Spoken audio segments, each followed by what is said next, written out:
So what we're going to do this week, the resiliency program is kind of a scaffolded approach where we build upon skills. And what we're going to be focusing on this week is how our brain is involved in what happens with our ability to be resilient.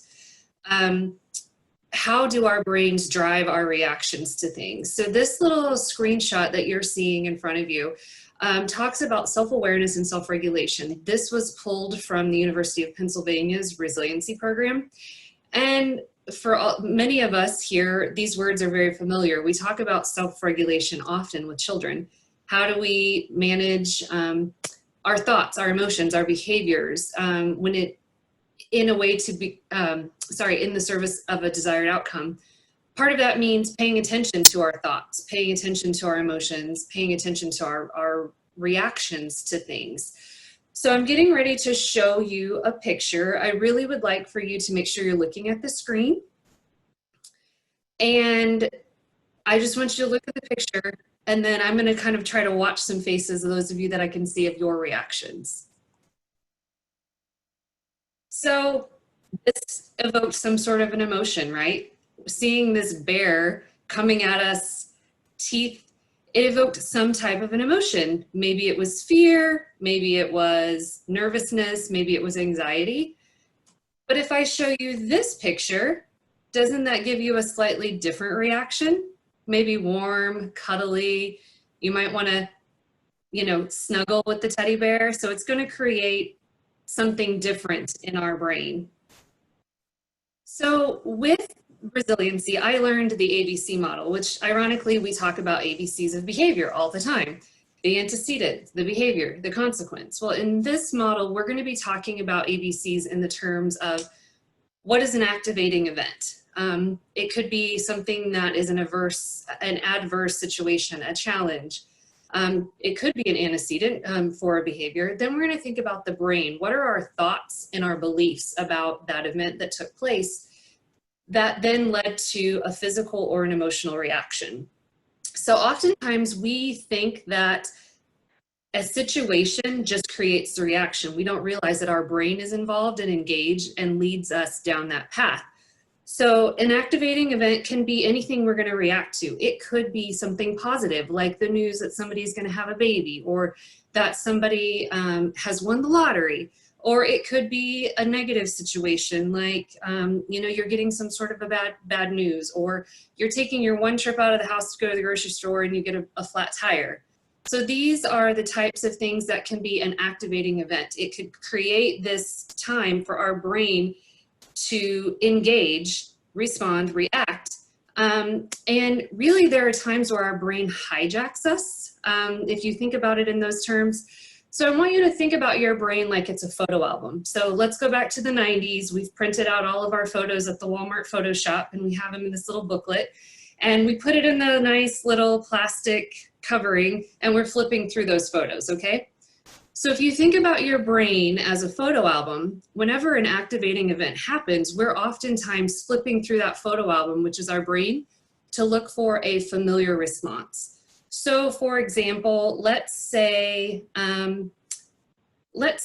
you're a parent and you have children that are in your home 24/7, all day long, all the time. And when your parents got frustrated with you as a child, their go-to response was spanking.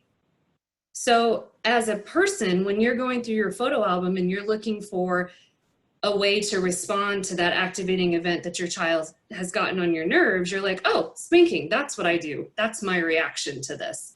So for some people that might be completely fine, but for others they go, that's kind of impacting my relationship. It's going against my values. It's going against my goals for what I want.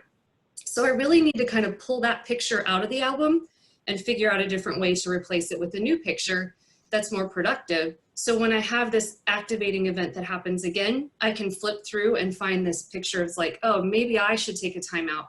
Maybe I should walk away, cool off instead of going to the spanking. Everybody on board with that so far? Thumbs up? Okay. So we're going to walk through a little example of this. So we have an activating event, and our activating event says you have to shelter at home in place for at least a month. So for some of us, that might have been a legitimate activating event. So our brain could go to this place. We're going to have some thoughts and some beliefs. So one thought could be, well, this sucks. One thought could be, well, I can get some extra things done around the house because I'm going to be here more often. One thought can be, I'm never going to stay home this long, meaning I can't do this. I'm not going to be able to make it happen. So with those thoughts and beliefs, then we have reactions. So maybe you have some crying. Perhaps you just went ahead and made a list of the shows you want to binge watch on Netflix.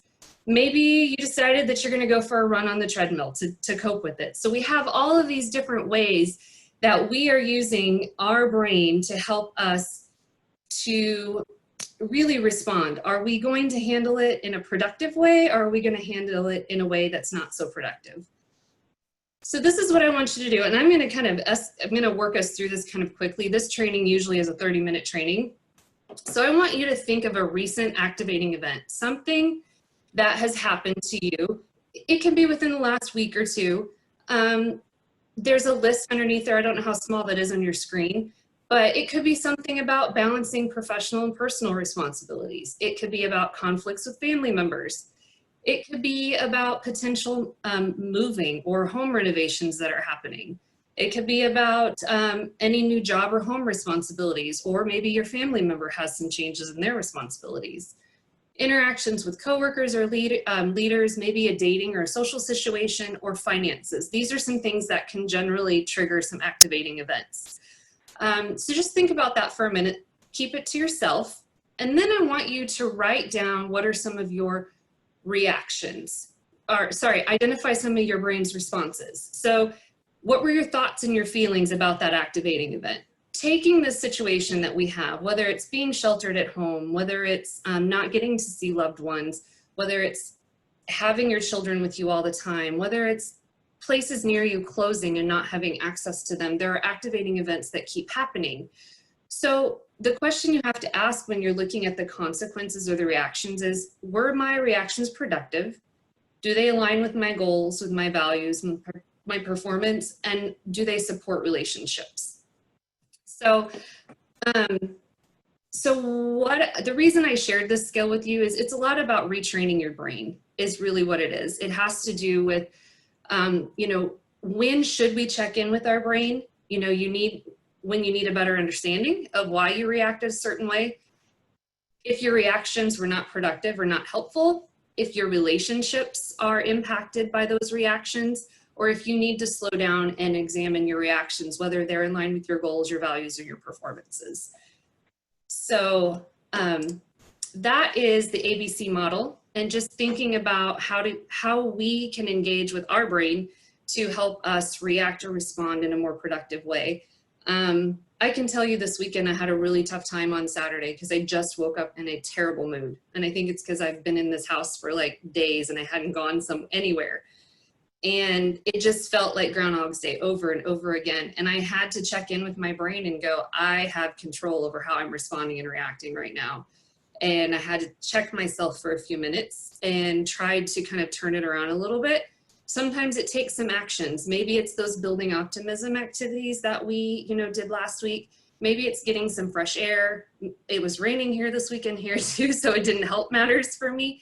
But there are things in our environment that we can control that help us to retrain our brain to look at it a different way. So that's your resiliency tip for this week.